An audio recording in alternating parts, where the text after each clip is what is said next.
And we look out in our world today and we see that there's so many other things that we could be doing with our time. Yet what do?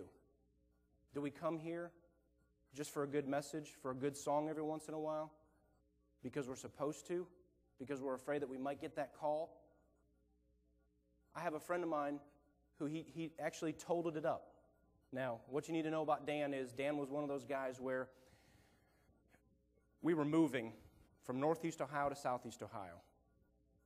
Dan actually mapped out on graph paper his trailer, where he was going to put certain boxes and certain furniture items in the trailer before he moved. And if you didn't go with his plan, it would have bent him all out of shape. So Dan is a very calculating person, but he's also a very strong Christian. If there's something that I need prayer for, Dan is the guy that I go to.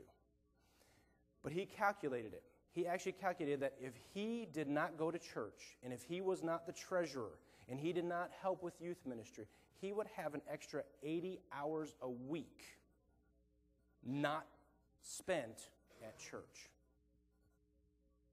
Now, my question is, have we all ever said, I could use just one more hour in my day? What would you do with that hour? Would it be used for the purpose that you think it would be used for? Or would you find something else more desirable to use it on? The second thing we want to look at is denial. The verse here says, he must deny himself. The Message, I love this. It puts it in a great, it says, you are not in the driver's seat. I am. Now think about that. If we're not in control, what normally happens to us? We get all bent out of shape.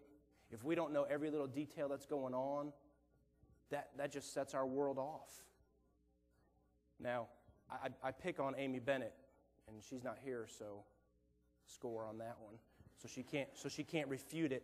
Amy she's a checklist person. Anybody a checklist person? She will make a list just for the sole purpose of so she can check things off.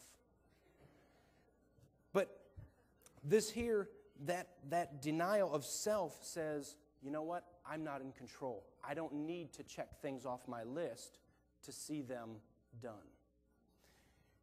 You see, so many times we see this word self-indulgence. Self is the true enemy of discipleship. When we get in the way of what God has to do, it's because we wanted it more. And when we get in the way, we will never see what God originally had in store for us to begin with.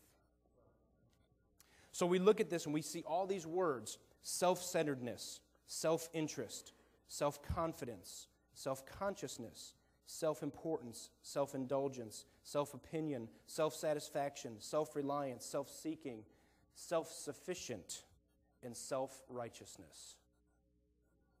All of these selves are nothing more than stumbling blocks for that future thing that God has in store for us. You see, the self does not lead when Jesus is leading. But when the self gets in the way, Jesus isn't leading. So we need to look at that as that another sign of true discipleship says we need to deny ourselves and let Jesus lead. Let Him take that wheel and let Him drive. Now, what this does is it's a greater problem for those who have neglected the terms of salvation. Now, let me explain that a minute. You see, far too often, you'll hear in churches, all you have to do is pray this prayer. Now, is that the end of it? All we have to do is pray a prayer, right? And then we're done. We're set. No. Does life get harder after you pray that prayer? You see, we have three different things in life. We have us now. We make this decision for Christ. Sure enough, right here in the middle that we've got to walk through is going to be a time of trial, a time of looking at ourselves and giving over that control. Too many Christians I've seen stop right here where this problem is. Oh, that's too hard. I can't go on.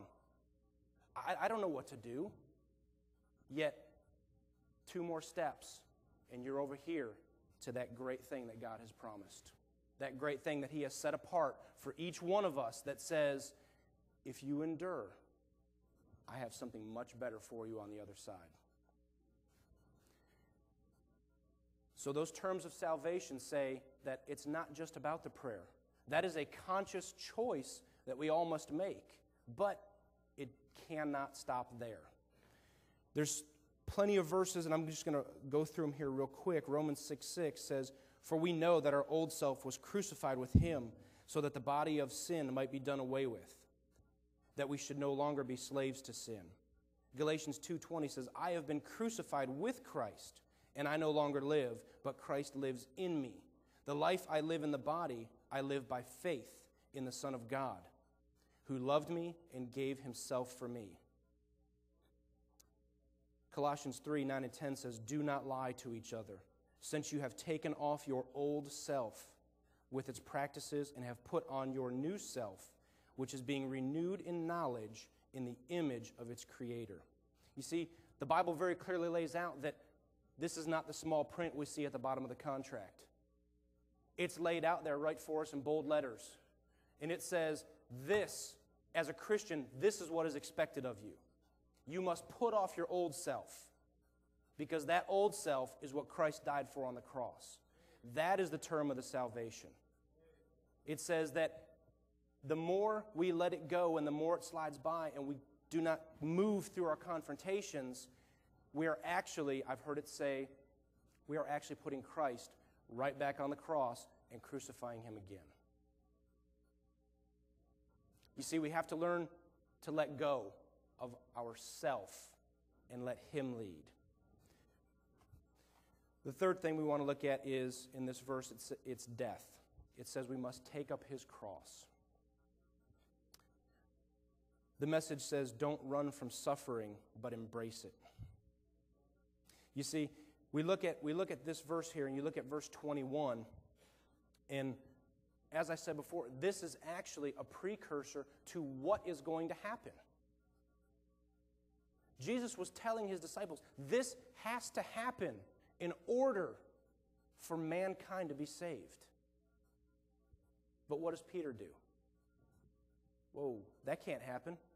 What do you mean you have to die? We can't live without you. We've given up so much for you, and now you're leaving? You're going to die?